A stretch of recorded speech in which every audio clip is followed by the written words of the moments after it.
Est-ce que votre travail est utile? Bonjour peut-être déjà. Est-ce qu'il sert à quelque chose? Qu'est-ce que vous apportez à la société? Parce que toi tu te penses indispensable peut-être. Bah non, mais c'est pas la question. Attends, parce que tu vas déjà me remplacer? Non, de toute façon c'est trop tard. Allez, maintenant c'est l'heure de la débauche.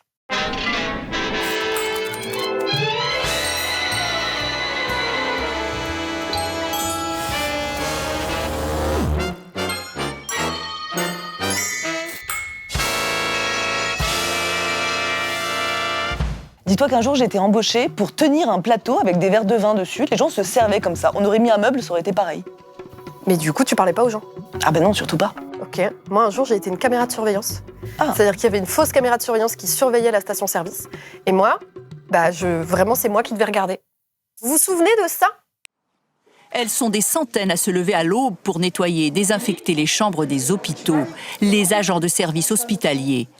Avec la crise du coronavirus, elles sont en première ligne dans cette lutte. C'était en 2020, le confinement avait été mis en place après l'arrivée du Covid en France. La plupart des gens devaient rester chez eux, mais en parallèle, il y avait des travailleurs obligés de continuer leur besogne, malgré les risques, pour faire tourner le pays, comme on dit. On parlait alors des métiers essentiels, ceux du soin, du transport, de la propreté, etc. Et pour une fois, les médias se sont intéressés à eux. D'un coup, ils se sont rappelés qu'il y avait des travailleurs indispensables. En pleine crise sanitaire, leur travail souvent déconsidéré retrouve de l'importance auprès des habitants. Applaudissements, encouragements, mots laissés sur les poubelles. Et oui, les soignants, les éboueurs, les caissières, pour une fois, ils étaient visibles. On leur a donné un petit peu de reconnaissance. Une reconnaissance symbolique seulement, parce que ça reste des professions qui sont les plus précaires et les moins valorisées socialement. Même Macron, il a été obligé de le dire, les larmes aux yeux, souvenez-vous. Il nous faudra nous rappeler aussi que notre pays, aujourd'hui, tient tout entier sur des femmes et des hommes que nos économies reconnaissent et rémunèrent si mal. Alors pour les récompenser et changer cette situation injuste, qu'est-ce qu'il a fait pour eux? La réforme des retraites. Bref, sans ces travailleurs, la société serait carrément invivable. Imaginez qu'il n'y ait personne pour vous soigner, personne pour ramasser vos déchets, personne pour cultiver la nourriture, etc. Pendant le confinement, les cadres, ils étaient en télétravail et personne n'a remarqué leur absence. Bah oui, parce que si on revient à l'essentiel, on n'a pas besoin de responsables marketing, de lobbyistes, de chief happiness officer. Mais pas de patron? Mais qui va créer de l'emploi? Oui, alors qu'est-ce que ça veut dire être utile? Utile pour qui? Pour la société? Pour le bien commun? Pour le patron ou pour les actionnaires? Est-ce que nous, là, vautrer dans nos fauteuils, à déblatérer, est-ce qu'on est utile? Bah oui, quand même, parce qu'on parle d'un sujet important qui a complètement été abandonné par les partis politiques. Eh bah c'est super que tu te sentes utile, ma petite, mais est-ce que tu crées de la valeur, hein? Aujourd'hui, on va avoir une thématique qui va vous parler, parce que quelque part, je suis certain que vous l'évoquez assez régulièrement. Comment se transformer pour créer de la valeur? Non mais attends, mais là t'es en train de nous montrer une formation pour dirigeants d'entreprise, alors que l'utilité c'est pas forcément lié à l'argent. Regarde, c'est la sociologue Marie-Anne Dujarrier qui en parle. Évidemment, ce qui est utile à un actionnaire n'est pas forcément utile à un salarié, et inversement, ou un dirigeant. Bah oui, parce que se sentir utile en tant que travailleur au quotidien, c'est avoir l'impression de bien faire ses tâches, que ça serve à quelque chose, pas de savoir combien ça rapporte. Tu penses qu'on rapporte combien à Blast? Le concept d'utilité dans le champ des sciences sociales a été d'une certaine manière préempté par les économistes qui ont réduit la notion d'utilité à une valeur économique. Or, on voit bien qu'il y a un divorce évident entre la production de valeur économique et la production d'utilité. Le tour de force qui s'opère sous le capitalisme, il porte avant tout sur le langage. Il consiste à nous faire croire que l'important, c'est la croissance à tout prix, la rentabilité, à tel point que quand on entend parler d'utilité dans la bouche des dirigeants d'entreprise, on fait même pas attention au fait que eux se considèrent forcément comme utiles et essentiels. Pourtant, on les a pas beaucoup vus pendant le confinement. Dominique Méda, sociologue spécialiste du travail, explique que la hiérarchie des rémunérations, le fait qu'une assistante maternelle soit moins bien payée qu'un publicitaire par exemple, ça c'est une violence économique et sociale. Et on nous apprend que c'est normal, presque naturel, alors que c'est le résultat d'un rapport de force. Si les prolos restent sous-payés, c'est parce qu'ils perdent la lutte des classes. Oui, mais pas que. Qui occupe les boulots les plus précaires? Les femmes et les personnes immigrées. Le racisme et le patriarcat pèsent énormément dans la hiérarchie des salaires. On peut voir également dans l'actuelle hiérarchie des salaires le résultat d'un double mouvement de délégation et de déconsidération du sale boulot. Des métiers qui exigent le contact avec des déchets, de la souillure, des excréments, agents d'entretien, aide à domicile, etc. Mais aussi qui supposent des conditions de travail physiquement très dures, ouvriers de la manutention, du bâtiment, des industries agroalimentaires. Le fait que ces métiers soient le plus souvent exercés par des personnes étrangères ou issues de l'immigration n'est pas sans lien avec leur sous-rémunération. Les chercheuses Rachel Silveira et Séverine Lemierre expliquent pourquoi les professions, qui sont principalement occupées par les femmes, sont si mal rémunérées. On pense aux métiers du soin, à l'éducation, à l'aide à domicile, au nettoyage, etc. Ces métiers sont désignés comme peu qualifiés car les compétences et les techniques spécifiques utilisées pour ces travaux sont considérées comme naturelles pour les femmes. Comme les métiers du soin, les aides à domicile, par exemple, sont majoritairement des femmes. Elles sont absolument indispensables, le seront de plus en plus, et elles ont souvent des conditions d'emploi insoutenables. Sur cette journée de 10 heures, passée en dehors de chez elle, Sophie ne sera payée que 5 heures. Sophie déjeune à 17 heures. Ce sera son seul repas de la journée. On ne peut pas forcément faire 2 repas à chaque fois. Pourquoi ? Parce que financièrement, avec la conjoncture actuelle, c'est compliqué. L'augmentation des prix. Heureusement que je travaille. Pendant ce temps-là, les managers ou les publicitaires, ils se nourrissent bien, eux, ils se salissent pas les mains. Pourtant, leur boulot, il sert à quoi, à part à nourrir le capital ? Écoutez ce qu'en dit la philosophe Céline Marty. Ces fonctions de production, comme la publicité, le marketing, la stimulation constante de nos désirs pour nous faire consommer plus, c'est des fonctions de production qui bénéficient au capital. Comment on va faire pour lutter contre le capital, pour se passer de ces fonctions de production qui ne servent qu'à valoriser le capital ? Et puis on devrait aussi se poser la question du temps qu'on y consacre. Parce que imaginez si demain on ne gardait que les métiers réellement utiles et qu'on les répartisse entre tous ceux qui sont en capacité de le faire. Non mais ça va pas, mais on aurait beaucoup trop de temps libre qu'on pourrait consacrer à des choses inutiles. S'occuper des enfants, passer du temps avec ses proches, faire de la culture, faire de la politique. Mais ça serait horrible. Et oui, en réalité, pourquoi vouloir nous forcer à travailler toujours plus ? Pourquoi monopoliser notre temps ? C'est une forme de contrôle, ça nous affaiblit de notre rôle démocratique, ça nous dépossède de notre pouvoir d'organisation, de décision.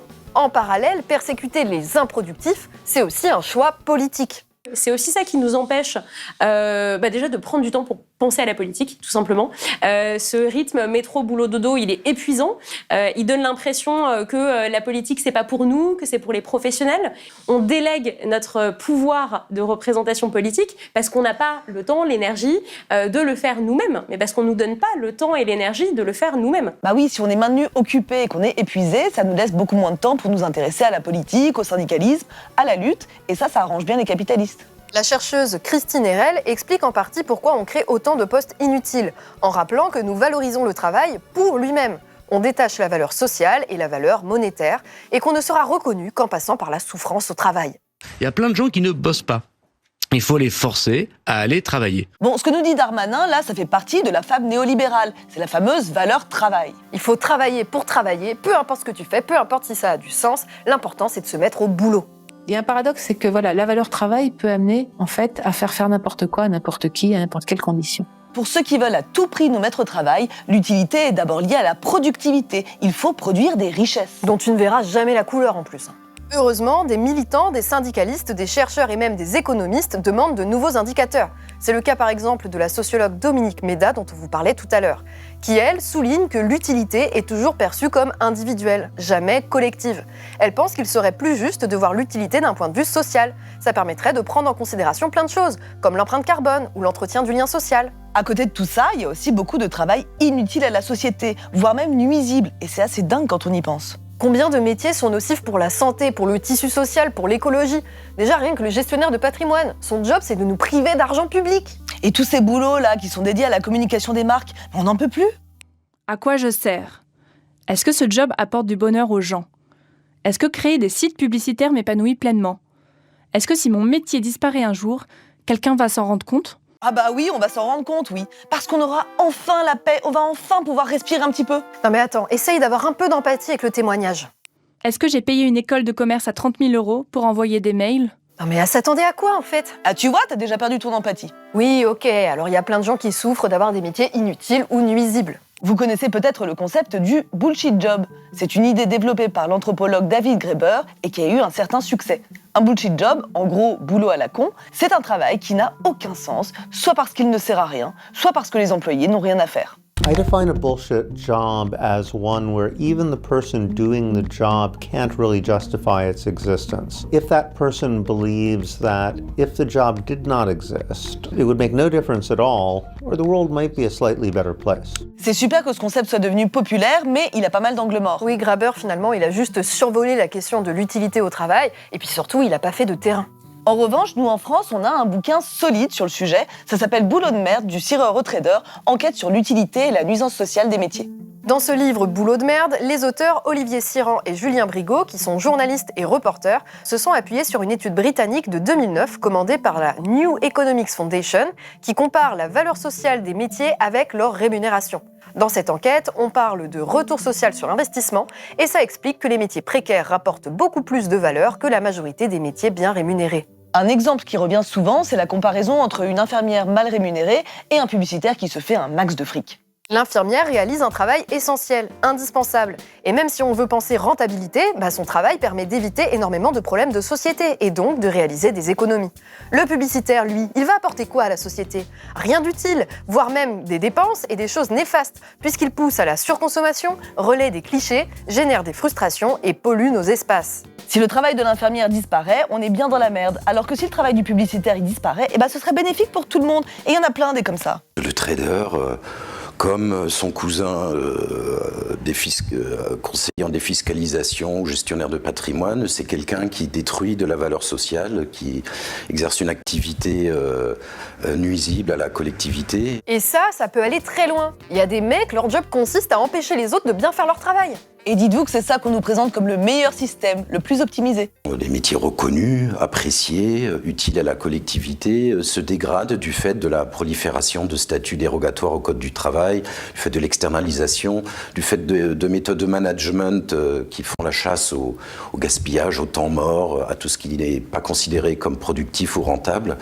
Et par conséquent, ces métiers-là se dégradent. Un exemple de job utile pour la collectivité et dans lequel les conditions de travail se dégradent, c'est le métier de postier. Vous avez sûrement tous vu passer le fait que maintenant, prendre des nouvelles des personnes âgées, c'est un service payant de la Poste. C'est fini de prendre le café avec Papy René, qui est bien gentil et qui a pris l'habitude de te filer 2-3 tomates de son potager. Non, là, tout est millimétré. Le temps compte à la minute près. C'est le cas aussi dans des filiales de la Poste qui font appel à des sous-traitants comme Chronopost, le service de livraison de colis. Écoutez ce qu'en dit Thibaut, le livreur, dans un reportage pour M6. J'ai 41 colis à déposer. Lui, il m'en rend presque autant et il nous paye qu'un colis. Tout ça pour un, quoi. Normal? Je pense pas. Je trouve pas. En général, il se fait plus engueuler qu'autre chose. Il gêne pour... Ouais, c'est ce que vous disiez, ouais. Quand il se gare...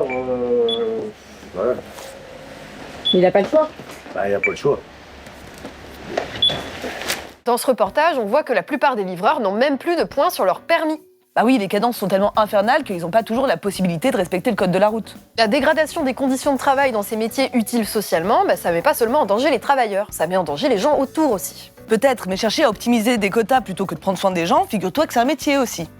Moi j'aurais dit que c'était une activité néfaste réalisée par des ordures. Des cadres maudits, des cadres, des planeurs même. Des métiers que moi après j'ai appelés des planeurs, c'est-à-dire des cadres qui dans les entreprises sont très éloignés des lieux de la production, de la fabrication, et qui sont payés pour penser en plan, des optimisations, donc soit de réduction des coûts, soit d'accroissement du marché. Ça concerne le privé mais aussi le public. Penser en plan pour accroître le marché, pendant qu'il y a des gens qui crèvent à l'hôpital public.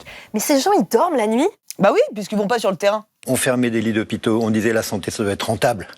Et beaucoup de chefs de service à l'hôpital étaient transformés en gestionnaires de rapports Excel et n'étaient plus des soignants. Je connais beaucoup de chefs de service qui ont quelquefois même arrêté parce qu'ils ne pouvaient plus s'être transformés en ce qu'ils n'étaient pas. En fait, tout ça est lié à l'essor dans les années 90 du nouveau management public, une importation des techniques de management du privé dans le public.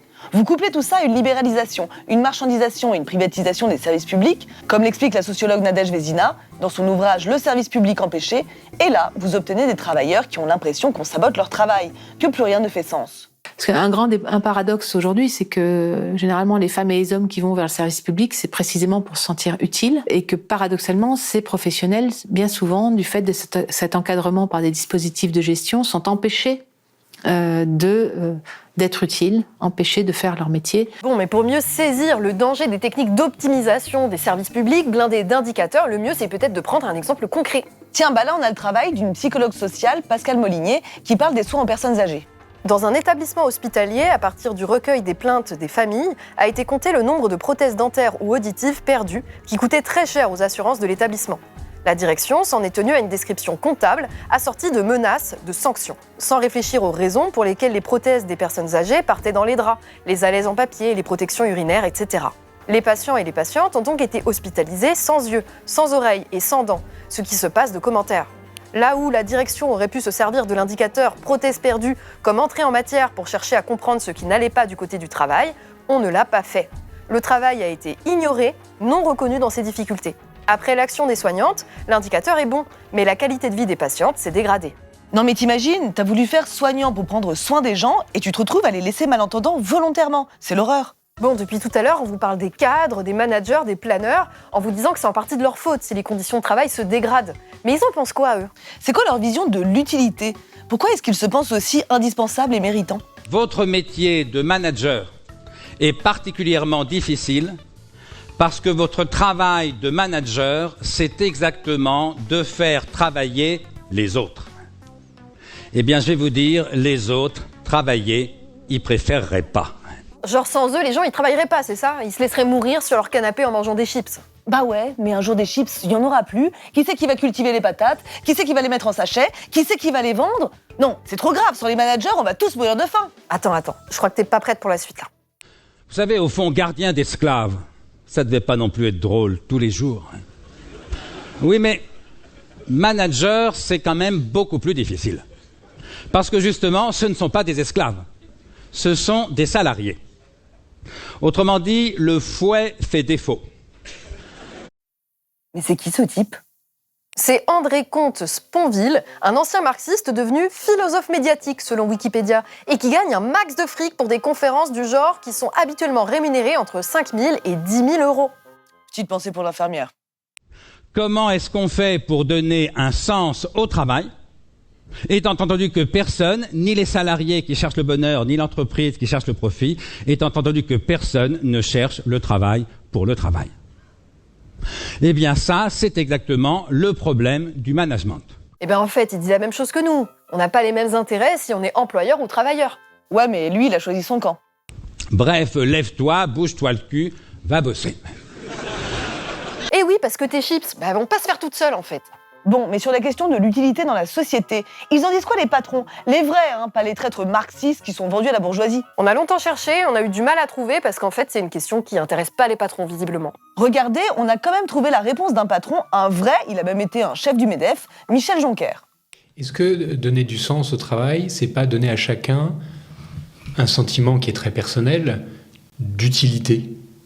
C'est je suis utile, alors je suis utile pour le climat, je suis utile pour la biodiversité, je suis utile mais pour ma famille. Non, mais même parce que le fait, si je me sens utile, ça donne pas du sens à mon travail. Ce que vous dites, c'est vrai, mais même dans l'entreprise, je suis utile dans l'entreprise. Je suis utile dans l'entreprise, mais c'est pas la question qui t'a été posée en fait. Pourquoi il répond pas à la question qui nous intéresse? Non, il s'en branle, il va répondre autre chose. Et pourquoi il est utile?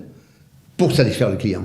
Et donc, sachant qu'il est là, il est content parce qu'il est indispensable. Oh, s'il est content, alors. Pour les patrons, l'utilité, c'est pas leur problème. Pour eux, les travailleurs servent à générer du profit, mais pour les autres alors, ceux qui sont hors de l'emploi, comment ça se passe? Les personnes sans emploi, elles peuvent travailler hors du salariat, elles peuvent être utiles autrement. On pense par exemple au travail domestique, à l'éducation des enfants, au travail associatif, ou tout simplement à l'entretien du lien social. En tout cas, vous pouvez être inutile pour le capital. C'est même une forme de résistance. Et vous savez quoi? Des résistances, il y en a plein, un peu partout.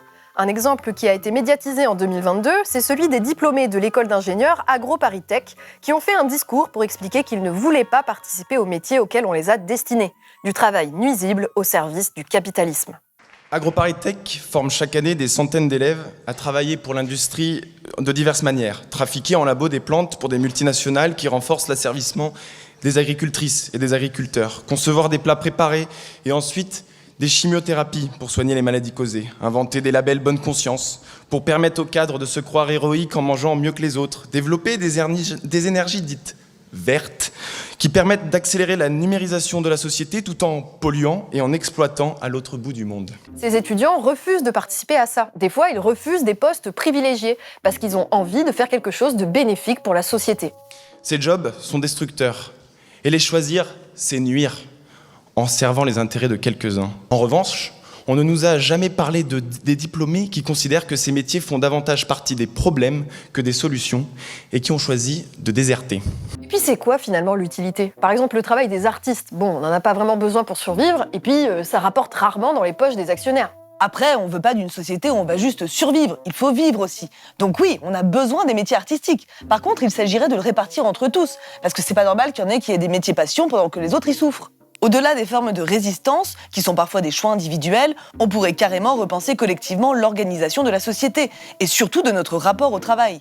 C'est ce que proposent des économistes comme Baptiste Milondo ou encore Bernard Friot. Regardez là, Milondo explique qu'il est prof, qu'il adore ça, mais que tout le monde n'a pas la chance d'avoir un métier plaisant.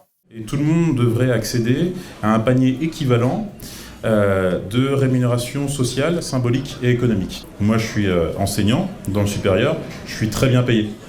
Enfin, là où je travaille, il y a du personnel de ménage qui me semble pas faire un boulot qui est particulièrement plaisant, avec des horaires qui sont éclatés, etc. Je me dis, pourquoi est-ce qu'on devrait être payé de la même manière ?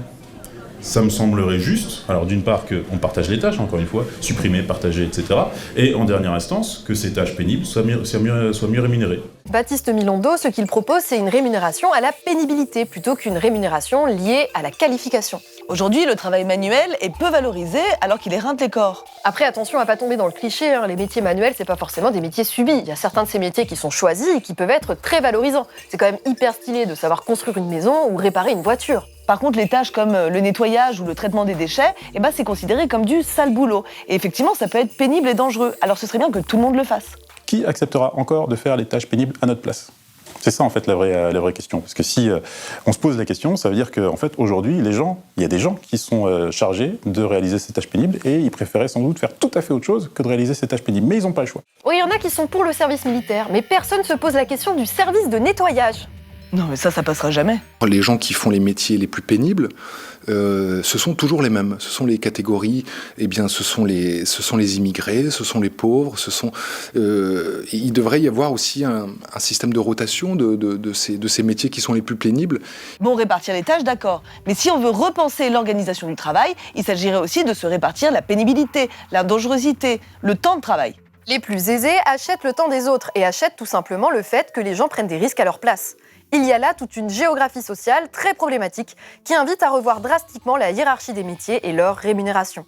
Et le temps de travail, contrairement à tout ce qu'on nous dit, à tout ce qu'on peut entendre, il faut absolument le réduire. Comme le disait André Gorz dans Le Monde Diplo en juin 90, cette incapacité de nos sociétés à fonder une civilisation du temps libéré entraîne une distribution absurde et scandaleusement injuste du travail, du temps disponible et des richesses. Bref, une des solutions, c'est qu'il faudrait supprimer toutes les tâches qui ne sont utiles qu'au capital. Et ça, c'est Bernard Friot qui en parle bien, en disant que si on passe au salaire à vie, on ne travaillera plus de manière productive pour la croissance, mais pour des choses qui font sens pour nous. C'est la logique du capital qui fonde la logique de croissance. À partir du moment où nous mettons en cause cette logique, nous n'avons pas besoin de croissance. Là, en ce moment, je suis en train de travailler. On ne peut pas dire que l'impact écologique de ce travail soit considérable. Nous pouvons déplacer le travail, et nous faisons en permanence.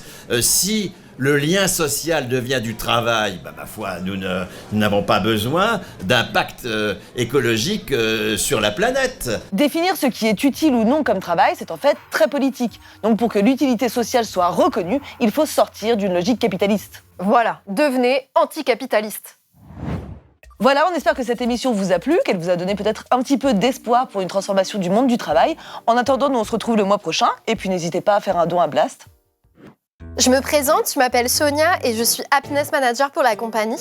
Ok, salut. Vous avez vu comme elle est déjà agaçante ? Je sais pas si tu vois ce que c'est, mais en fait, je suis chargée d'apporter du bonheur dans l'open space. Ouais, ils auraient mieux fait de prendre un labrador. C'est une mission que je réalise sur mon free time only. C'est-à-dire, elle est pas payée cette pigeux ? En fait, le boss, il a trop placé sa faith in me, surtout depuis que j'ai voyagé autour du monde. Je suis quelqu'un de tourné vers les autres depuis que j'étais seule avec mon sac à dos. Bref, si t'as besoin de quoi que ce soit, n'hésite pas à venir me voir. Je suis là pour toi et l'entreprise est là pour toi. N'y va surtout pas, hein. Elle, c'est les yeux et les oreilles du patronat déguisés en super Karen. À part ça, j'ai d'autres missions, j'optimise et je drive les équipes. Mais tu fais quoi concrètement? J'évalue leur travail, quoi. J'ai des tableaux. Mais tu sais ce qu'ils font? Tu pourrais faire toi-même le travail? Il n'y a pas besoin de savoir faire soi-même le travail pour l'évaluer. Tu viens d'où, toi? Moi, j'ai fait ESSEC. Merveilleux.